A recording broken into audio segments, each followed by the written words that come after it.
Good morning again, and I want to tell you a story that I've written that I think speaks to the gospel lesson. I do this on occasion, and I want to share this from my imagination and from men I've known, a compilation of men I've known through the years. It's called The Rock. The Rock sat on the back left corner of his glass-topped home office desk. It was gray granite, a few ounces heavier than a brick. It was egg smooth, oval, reminiscent of an Indian hammer. Gus used it for a paperweight. He'd put the bills under it as he waited to pay them. With a rolling motion of his left wrist, Gus brought the rock up into its pointy end and pulled the Blue Cross envelope off the top of the pile. He carried the policy as a supplement to his Medicare. It was a good thing, too. They'd paid almost $2,700 that Medicare had denied. All he owed was $68 on a total bill of over $80,000. But it had taken him 8 months of back and forth with Blue Cross to get it straightened out. It was nearly 10 months since he'd had the heart attack and the triple bypass, and after he'd recorded the check and sealed the envelope, Gus picked up the rock and rolled it over and over in his hands, periodically wrinkling his nose so that he could examine the stone's pores through his bifocals. He had a special affinity for it. That rock symbolized his life, and it had helped in his healing. Gus was always a rock. He grew up a hard kid in a tough Swedish neighborhood. When he graduated high school, he apprenticed as a bricklayer. And it was while he was a hod carrier climbing ladders that the older man, mostly in admiration of his strength and partly in an unspoken conspiracy to get him to work more, they nicknamed him The Rock. And he liked it.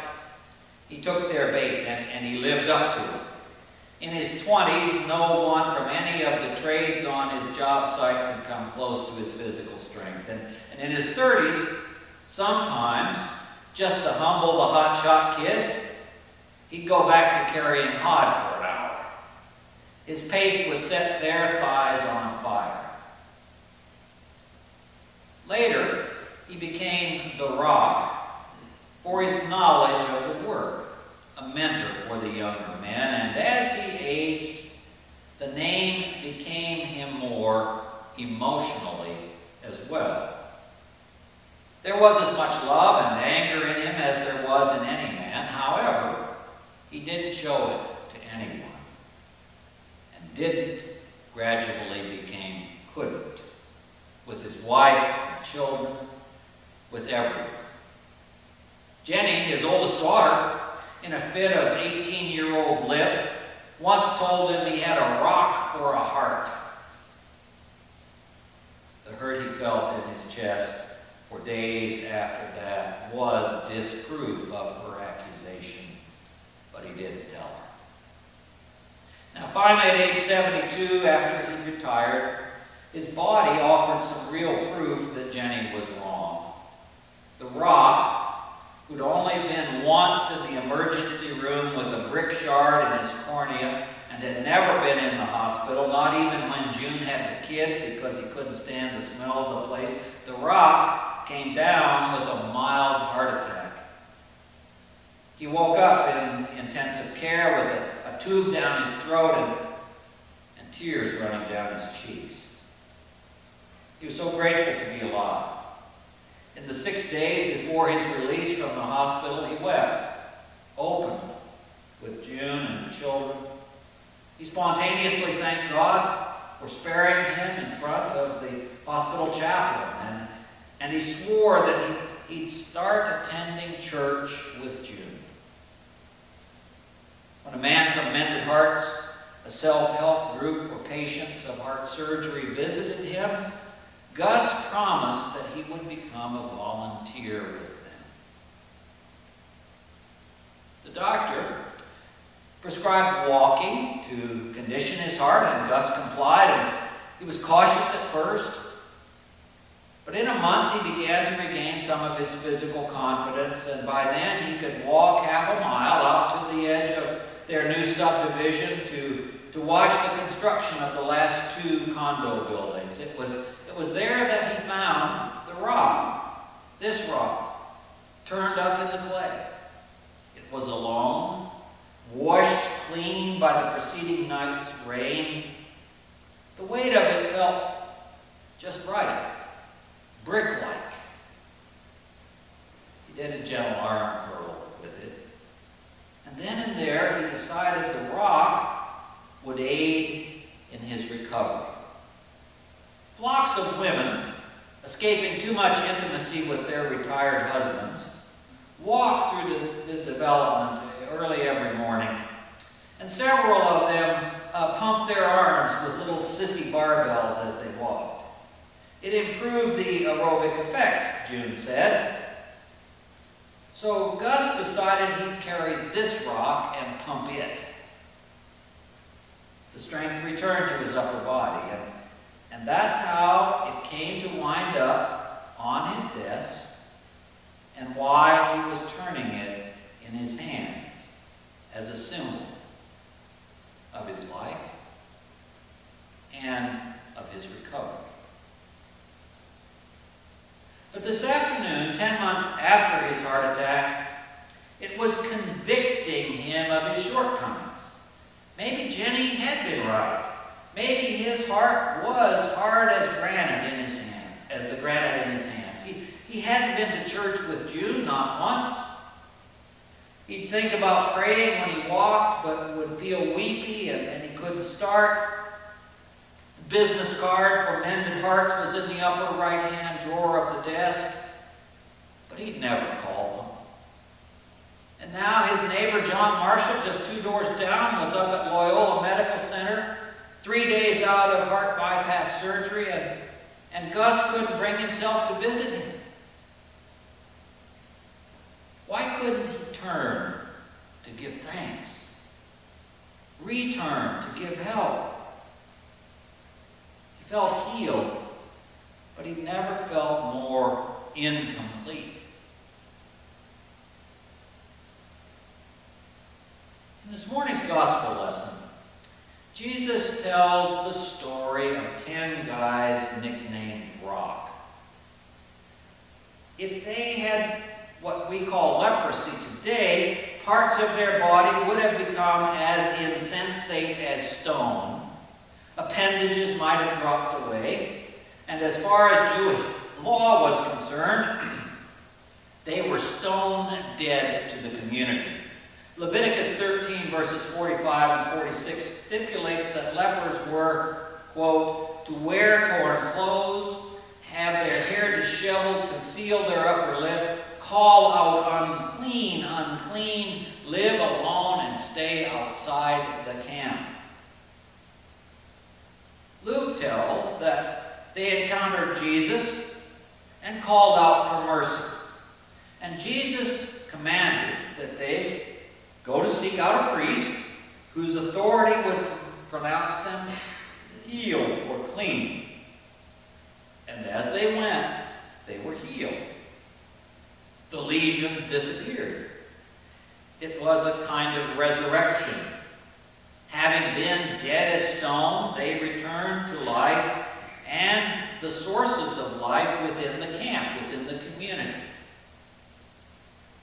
But only one of the 10 rocks, a man who was doubly unclean, being both a leper and a foreigner, a Samaritan, only one returned to thank Jesus as the source of God's healing.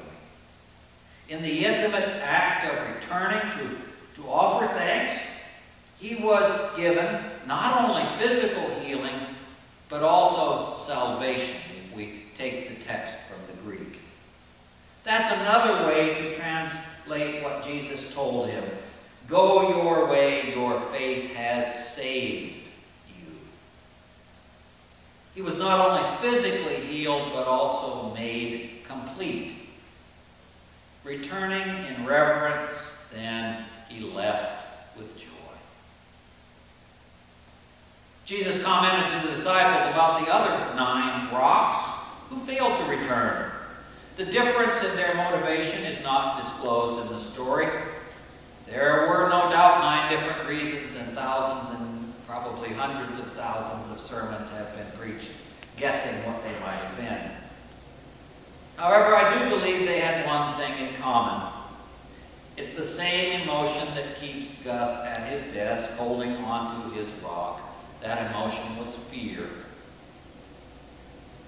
Jesus' power was strange to all of them. In it, they had seen the saving action of God at work, but to turn back toward Jesus was to acknowledge that they were dependent, literally, at the mercy of God. The man who returned fell to his knees in awe. The other 9 didn't have the courage to trust that much. They were healed according to the imperfect standards of their community, but they were not complete as God intended them to be. Gus knows that as well. And that's why he hasn't lived out his promise to God and June to attend church. I think the 9 were afraid for another reason, too. They were threatened by what they might become. Pulitzer Prize-winning author Toni Morrison wrote in the New Yorker magazine of our fear of strangers. She said, "There are no strangers, only versions of ourselves that we have not embraced." Only versions of ourselves that we have not embraced. And because we have not embraced them, we wish to protect ourselves from them. For the 9 to return, to be embraced by Christ, would mean that they might embrace the power of God at work within themselves. They might become disciples of Jesus, regain their health and lose control of their lives, be led, as Jesus warned the 12, to places where they would not willingly want to go. That same fear keeps Gus from going to John Marshall's sickbed or becoming active in the Mended Hearts. In comforting fellow sufferers, he would have to embrace his own frailty, accept his own dying in order to rejoice in each vulnerable day of his life as a gift. Here's the good news of the gospel for Gus. It's not too late. It's not too late to turn to Christ in awe and thanksgiving and make the healing complete. So why do we return to Christ, to kneel in awe this day? Because we've been healed, but we still feel incomplete? Because someone helped us overcome our fear, held our hand and brought us here? Because we're willing to trust God to lead us elsewhere, to places that we don't yet know? Because with Jesus by our side, we've been able to embrace some of those frightening strangers that are within us. For those reasons and others, we are here today in awe to give thanks. Why will we return to Christ to kneel in awe in this place next Sunday? For those same reasons. Except, by next week, we might find time to help June bring Gus here. If you and she each take a hand, he'll have to surrender his attachment to that rock. It helped to make him well, but it can't make him